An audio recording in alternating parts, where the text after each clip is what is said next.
Hi, my name is Vignesh. I'm the CTO at ConvInt.ai, a Singapore-based startup which works on building recruiting platforms for businesses based on conversations.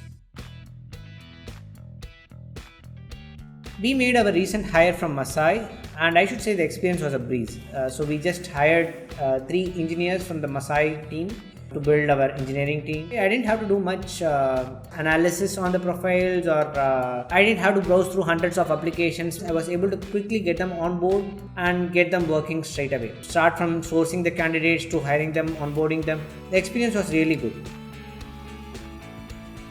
I did notice that all of them were curious. They were curious to learn. They were curious to understand what goes behind building products. They had familiarity with all the tools and processes because they have already worked with some of the tools in Masai.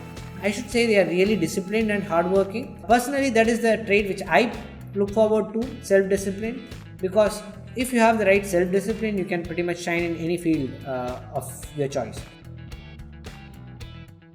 Yeah, it was a great experience. So that's what I would like to say about Masai. I wish Masai a great success ahead.